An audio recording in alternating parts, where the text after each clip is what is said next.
hablemos de, y tenemos a alguien muy ad hoc para poder hablar acerca de este tema, un siervo del Señor que ya lo consideramos de casa, estuvo con nosotros Gracias. ya en una anterior oportunidad. Me refiero al pastor Rafael Vargas del Centro Bíblico Vida Nueva allá en Chimaltenango. Bienvenido, pastor.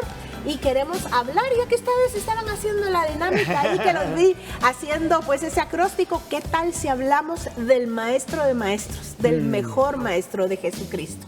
Pastor, ¿por dónde podemos entrar? Porque realmente toda la vida de Jesús es una vida de enseñanza. Él mismo es un ejemplo viviente de lo que estaba enseñando.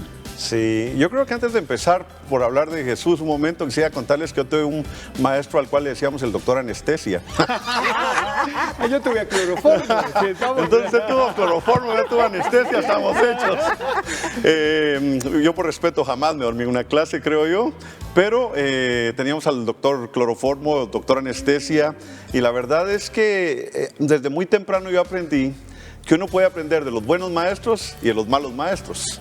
De los buenos maestros hay muchos contenidos que uno puede replicar o que uno puede grabar en su mente, en su corazón, pero los malos maestros, una de las cosas que me quedó clara era el hecho de que nosotros también podemos aprender de ellos porque podemos aprender qué clase de maestros no queremos ser. Pero el día de hoy, pensando en el Señor Jesús, Él es el maestro de maestros, o sea, ese es el mero máster. Y cuando hablamos de Jesús, entonces estamos hablando de alguien que vino porque enseñaba sobre cuestiones que eran de tipo espiritual sumamente importante.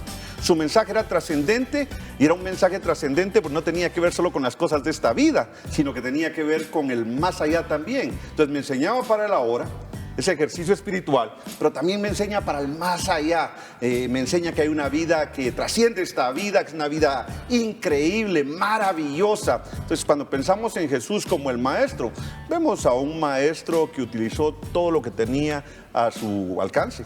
O sea, me imagino que si Jesús estuviera en ese tiempo, pues estuviera aquí en las cámaras de televisión, probablemente aquí en Canal 27 también, con ustedes, compartiendo. Pero el día de hoy yo puedo pensar entonces en Jesús utilizando las diferentes oportunidades y cosas que él tenía a su alcance. Tenía un monte y se lanza el sermón del monte de una manera increíble, enseñando al respecto de esas verdades espirituales increíbles que habla de las bienaventuranzas. Bienaventurados aquellos que esto y el otro. Y él va enseñando todas esas cosas que trascienden esta vida, como digo. Lo vemos enseñando, por ejemplo, en una barca, si pensamos en sus métodos. En Marcos capítulo 5, verso 2, dice que él se alejó un poco y entonces le hablaba a la gente desde la barca, hizo que cierto tipo de acústica. Y yo lo veo él enseñando por todos lados. El Señor me impresiona. Lo veo en una barca, lo veo de repente en un monte. Me impresiona que enseña en medio de sepulcros, cuando hay un hombre que está endemoniado. Vemos a un hombre turbado, lo vemos corriendo desnudo. Esa imagen me cuesta un poco, ¿qué digo yo? La digiero bien, pero tal vez la dejamos ahí. El punto es que él era una persona que estaba muy perturbada. Y de repente usted se mueve 15 versículos más allá dentro de ese pasaje y se encuentra diciendo que el hombre estaba vestido, sentado y en su juicio cabal. Y una gran cantidad de gente había visto lo que estaba pasando allá en aquel tiempo. Y a mí me impresiona ver al Señor Jesús que está utilizando todas las oportunidades que tiene. Y lo veo enseñando desde el Sermón del Monte, lo veo enseñando en una barca, lo veo enseñando en diferentes otros lugares, en la sinagoga, pero lo veo enseñando en la cruz. En el mismísimo momento cuando Él dice, consumado es, ahí mismo está dejando una verdad increíble, ¿verdad? El hecho de que todo está terminado, su obra ha sido completa y esto me impresiona a mí. Jesús enseñando desde el momento del inicio de su ministerio hasta el mismo momento en el que Él está en la cruz. A mí me llama la atención, perdón, y rapidito, aprendiendo de los malos maestros. Jesús dijo de los fariseos y le dijo al pueblo, hagan todo lo que les digan, pero no sean como ellos. O sea, creo que ahí hay un buen ejemplo de qué no es ser un buen maestro, ¿verdad? O sea, porque a veces podemos encontrar a alguien que es muy bueno disertando, muy bueno compartiendo el conocimiento, pero su vida no lo está mostrando. Solo lo quería dejar, Pastor Azuli. Fíjense que cuando hablamos de Jesús como el maestro, miramos a alguien que deja huella, que dejó siempre una huella en cada uno y siempre estaba dando una enseñanza. Cuando el pastor decía varios ejemplos, me recordé del ejemplo de la higuera que no daba fruto. Aún de las cosas inservibles, él sacaba una lección, él sacaba una enseñanza. ese es el Jesús que nosotros conocemos y ese debería de ser, digamos, todo eso debe de ser la inspiración para cualquier maestro. Seguir al verdadero maestro, imitarlo, el sacar de todo. A veces los maestros ponen de ejemplo solo al mejor alumno, ¿verdad? Y que así deberían de ser todos. Pero también el alumno, aquel que no puede, aquel alumno que tal vez es deficiente en algo, también puede servir. Hay que encontrarle algo. Un verdadero maestro siempre encuentra algo especial en alguien. Jesús nos enseñó de todos. Y en todo sacó un provecho y una enseñanza y dejó una huella. Y aquel maestro que quiera parecerse a Jesús tiene que sacar en todo una enseñanza y dejar una huella. Y Jesús como maestro, yo me ponía a pensar, no tenía horarios. Él estaba 24 horas al día sirviendo como ese maestro y enseñando. Si no estaba con sus discípulos, estaba orando, les estaba enseñando cómo hablar con el Padre. Otra característica que me gustaría resaltar, si pudiéramos ponerles ese checklist a las características del buen maestro, es que él predicaba y lo hacía con autoridad. Cuando enseñaba con autoridad, y lo vemos acá en Mateo, ¿verdad? En el capítulo 7, en versículo 28 y 29, dice: y cuando terminó Jesús estas palabras, la gente se admiraba de su doctrina, porque las enseñaba como quien tiene autoridad y no como los escribas, como bien lo decía también Roberto. Entonces vemos un hombre que tenía, creo que algo era la pasión. La pasión con que él hacía su ministerio, lo hacía llevar, y creo que eso es una característica que un buen maestro debe de tener pasión por sus alumnos, por lo que está enseñando, y hacerlo con la mejor calidad que cada uno tiene los dones de parte del Señor para hacerlo. Sí, la verdad es que a mí me encanta ver eso, y solo tengo que resaltar tal vez Mateo 4:23, que dice: y Jesús iba por toda Galilea, enseñando en sus sinagogas y proclamando el evangelio del reino y sanando toda enfermedad y toda dolencia en el pueblo. Jesús bien interesado, por un lado, en que ellos aprendieran de las cosas espirituales, de las cosas que les servían para la vida. Por el otro lado, Jesús también estaba preocupado, viendo por la vida eterna de las personas, viendo por ese ser interior. Me impresiona, y veo su autoridad, como tú lo decías. Hablando del maestro de maestros, el maestro que dejó huella y que sigue dejando huella en nuestras vidas. La verdad es que, como yo dije hace un momento, a mí me emociona hablar del Señor Jesús. Es algo impresionante. El ver a Jesús, y hemos hablado un poquito de sus métodos, tal vez tratando de ordenar un poquito lo que íbamos hablando, ¿verdad? Hemos hablado un poco de sus métodos, de Jesús enseñando de repente en las sinagogas. Hemos hablado de un Jesús que enseñaba un sermón a la orilla de una montaña. Hemos hablado de un Jesús que de repente agarró una barca y la alejó de tierra para poder hablarle a sus oyentes. Y creo que podríamos encontrar más métodos si nosotros seguimos hablando. Y hemos hablado también de algunas características. Hablábamos de que era apasionado por lo que hacía. Hablábamos de que hablaba de elementos espirituales, ese tipo de cosas. Entonces creo que construir sobre esa base sería fantástico en este momento. Así es que yo les dejo un momentito para que ustedes sigan añadiendo. Yo tengo un par en cuanto a los métodos. Por ejemplo, la mejor manera de enseñar la provisión de Dios, la multiplicación de panes y peces. O sea, la gente vio cómo 5 panes, 2 peces se convierten en comida para 5,000, y hay otras oportunidades donde también hubo alimentación, pero la de los 5,000 quisiera yo recalcarlo porque la gente se enteró, o sea, la gente supo que un niño había dado 5 panes y 2 peces. Y cómo Jesús vino delante de ellos y lo multiplicó. Y ahí hay una lección, hablando de método, una lección práctica, una lección visual y táctil, lo probaron, o sea, no fue una ilusión óptica, donde Jesús mostró una realidad. Y la otra, la mejor, es cuando le cae la SAT a fin de mes y le dice hay que pagar impuestos, ¿verdad? Y entonces viene él y le dice: Pedro, anda a pescar. Y fue a pescar y saca la moneda: págales tu impuesto y el mío. O sea, la provisión de Dios en ambos casos para mí me impresiona cómo Jesús la evidenció. Entonces, su manera de enseñar era hablando, sí, enseñando, diciéndolo, pero además poniendo ejemplos. Y a veces nos encontramos con maestros que nos enseñan tanta teoría, y yo me recuerdo re bien en la universidad, pero ¿y eso cómo se ve en la práctica? La otra semana les enseño. O sea, entonces creo que, y Florecita lo decía hace un rato, hablando de la autoridad, ¿un maestro tiene autoridad cuando realmente su vida, sus ejemplos, su manera de enseñar evidencia que sabe de lo que está hablando. Yo quisiera traer un elemento aquí a la mesa que es tiene que ver con lo que dijiste hace un momento, con el niño que trae los 5 panes y los 2 peces, y tal vez pasa desapercibido muchas veces, pero habían 2 tipos de pan en la cultura judía, el pan de trigo y el pan de cebada. Pan de trigo era un pan que consumían las clases más acomodadas, el de cebada era el de las personas pobres.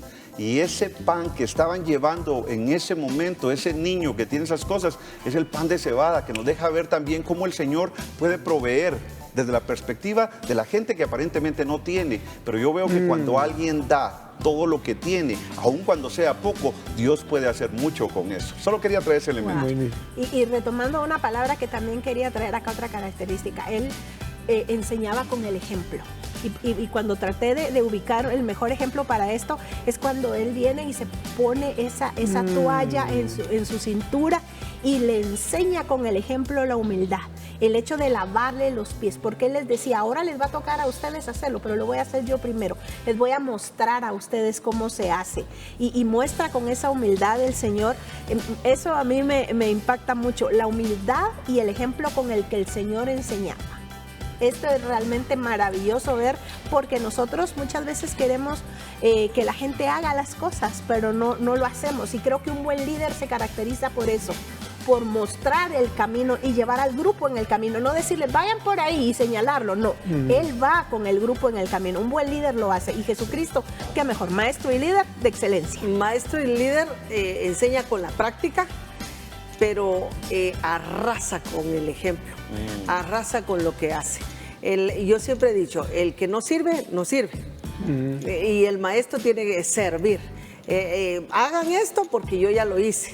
Que ellos miren que como yo ya lo hice, puedo pedirlo. Y eso lo hizo Jesús. Él, ¿por qué les dice a sus discípulos, quédense orando? Porque les dice, quédense orando mientras Dios ora. Porque él oraba, él buscaba del Señor. Él nunca se durmió orando, él hablaba con el Padre y quería enseñarles esa relación para no fallar. ¿Qué era lo que a él lo mantenía firme? Esa oración. Y aquellos 3 se durmieron, por eso no estuvieron firmes en el momento difícil. Pero Jesús practicaba y daba ejemplo. Y la misma gente, perdón, pastor, solo una acotación, y la misma gente veía en él esa figura de maestro, tanto que sus discípulos llegaron y le dijeron, enséñanos a orar. O sea, así como Juan enseña a sus discípulos, enséñanos tú a orar. Y es la famosa oración que nosotros ahora conocemos como el Padre Nuestro. Pero la misma gente no solo se admiraba de su enseñanza, como bien nos mencionó Florecita, sino además pedía de él esa enseñanza, ese conocimiento, porque era alguien que hablaba con autoridad. Yo estaba viendo nada más que siendo el maestro de maestros, los maestros venían a él. Y eso se aparece en Juan capítulo 3, que es bien interesante todo lo que hemos elaborado aquí, porque nosotros vemos en Juan capítulo 3, verso 2, que dice, este vino a Jesús de noche y le dijo, Rabí, usa justamente el tema, el título, maestro, sabemos que has venido de Dios como maestro. Ahí está, sabemos que has venido de Dios como maestro, porque nadie puede hacer las señales que tú haces si Dios no está con él. Y aquí nos encontramos con un maestro, una persona que había estado metida en el mundo de la enseñanza, un rabino judío, y nos encontramos con ese maestro, interesantemente, buscando a Jesús de noche para poder hablar con él, porque él quería saber qué era lo que este maestro de maestros tenía para decirle a este maestro. A mí me llama la atención del pasaje que acabas de mencionar, el hecho de que la frase que utilizas, has venido como maestro con las señales. O sea, no es con todo ese gran conocimiento que tienes y que nos vas a impartir, no, es eres el maestro porque tienes señales. O sea, hay algo, ahí tienes las credenciales, tienes la experiencia que te da el respaldo para lo que nos vas a enseñar.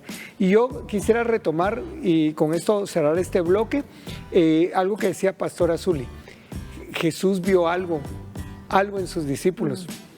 Él sabía lo que ellos se iban a llegar a convertir.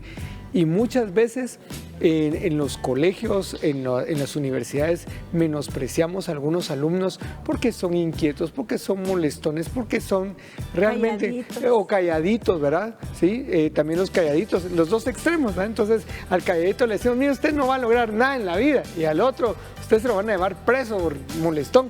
Pero Jesús vio el potencial de ellos y sabía a dónde los iba a llevar. Yo quisiéramos que pudiéramos aplicar un poquito todo esto de que hemos ido conversando, y les decía fuera de cámaras que ese potencial, y de veras lo que usted decía, Pastora Zuli, nos llega porque realmente el Señor nos vio potencial en nosotros también, y nos enseñó a seguir su camino, nos ha enseñado a cómo comprender esta bendita palabra que nos dejó como manual de vida y poder ayudar a otros también como buenos discípulos del Maestro a poder llegar a ese regalo de la salvación, a ese regalo que el Señor tiene ahí vigente para todos nosotros. Pastor. Yo quisiera dar gracias a Dios por los maestros que Dios puso en mi vida. Yo honestamente fui un terrible alumno. Yo era capiucero, jugador de básquetbol.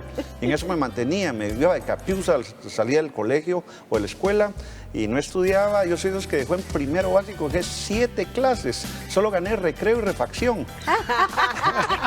Y porque se lo dieron. Y la verdad es que, bueno, pasé así todo mi tiempo de estudio, no porque fuera tonto, sino porque prefería jugar y aprendí un poco a burlar el sistema. Me daba cuenta que podía no estudiar todo el año, estudiaba a fin de año y entonces pasaba el siguiente año, ¿verdad? Pero luego recuerdo muy bien que hubo gente en mi camino que Dios fue poniendo. A mí me dan la bienvenida cuando llevaba a la escuela, a veces me decían, vamos a dar la bienvenida a Vargas, que vino ya. Hoy sí vino. Sí, hoy sí vino. Pero bueno, recuerdo, para no tardar mucho con esto, recuerdo muy bien el día que llevé mi examen de graduación ganado, porque yo soy de esos que no se graduó ni por decreto. Ahora, esa historia va otro día. Pero el punto es que le llevé finalmente el siguiente año a mamá mi examen de graduación y le dije, madre, me gradué. Y cuando le dije eso a mamá, le dije, mamá, me gradué. Y yo dije, mamá se va a poner contenta. Mamá, me gradué. Mamá se puso a llorar. Fue una cosa impactante, ¿va? Y entonces después de eso yo comprendí, por ejemplo, lo que una madre probablemente siente por un hijo. Pero ahora, pensando en eso, debo decir que después fui a estudiar otra vez seminario. Yo doy gracias a Dios también porque conocí al doctor Solares. Fue mi compañero en CETECA por un tiempecito que él estuvo ahí breve. Y después de haber escuchado a mamá llorar, aquel día decidí que tenía que aplicarme en mis clases y que nunca más volvería a perder nada. Y así ha sido desde aquel día. Pero ahora, volviendo a eso, tuve maestros que me aguantaron. Y doy gracias a Dios por esos maestros que me pudieron mostrar amor en medio de mi rebeldía o de mi poca, ¿qué digo? De poner pocas ganas a lo que estaba haciendo en ese momento en relación a ellos. Ahora, aplicando, yo pienso que vamos a encontrar alumnos como los que hemos hablado el día de hoy, que ¿Quién no tiene un Pedro en el salón, verdad? ¿Quién no tiene un Juan en el salón? Correcto. ¿Quién no tiene un Roberto en el salón? Sí, es como Pedro, así como otra oreja que cortaste, a ver, pues, vamos a recogerla. Sí, la verdad es que yo tengo mi anécdota así, para que terminemos de confirmar. Estábamos en la escuela dominical, ustedes, y estábamos haciendo una actividad, y yo tenía un cuate atrás de mí en el escritorio que me estaba de molestar. Se llama Iván, creo que todavía vive, pero la cosa es que el Iván me estaba de molestar, el talibán me estaba de molestar, y yo estaba con un lápiz, y la cosa es que a mí me estaban regañando. Beto, me decían, Beto, déjate. Pero una de esas que me molestó, agarro el lápiz, se lo entierro en la cabeza a ustedes. La superintendencia dominical, sí. No, yo era de criminal. Yo tenía todo el perfil de asesino, pero la verdad es que de veras yo doy gracias a Dios por los maestros, por lo que fuera, o sea, porque ni modo hay que aguantarlo porque sus papás vienen a la iglesia, no lo sé, pero si no hubiera sido por la paciencia de ellos, sí, tengo más historias, en el colegio, en la escuela. O sea, pero de veras damos gracias a Dios. Y creo que esta es una característica muy especial. Creo que un maestro que tiene vocación, al tener esa vocación en su corazón, al tener ese anhelo en su corazón de servir, no ve estas circunstancias como un obstáculo o como una carga, sino lo ve como una oportunidad de servir a alguien que tiene potencial. Ahorita que le oí la palabra pasión, creo que le acabo de compartir a Pastora Zuli un video donde una maestra inclusive no tenía para pagar su hipoteca, inclusive deja sus alimentos, pero ella siempre tenía un crayón un marcador, algo que darle al alumno para que no se detuviera su enseñanza. El esposo le recrimina y ella le dice, no logro entender, le dice el esposo, ¿cómo crees que todo ese bien que has hecho a tus alumnos se va a devolver? Y llega un momento en que no pueden pagar la hipoteca y toca a alguien a la puerta y piensan que es el banco que los va a desalojar ese día porque había llegado el ultimátum. Y era todo el grupo de alumnos que ahora eran unos profesionales de calidad gracias a esa maestra que se quedaba con ellos después de clase para enseñarles y darles ese lápiz que no tenían para seguir la clase y que creyó en ellos. Ellos le pagaron la hipoteca porque todos ellos eran profesionales que tenían ahora la capacidad financiera.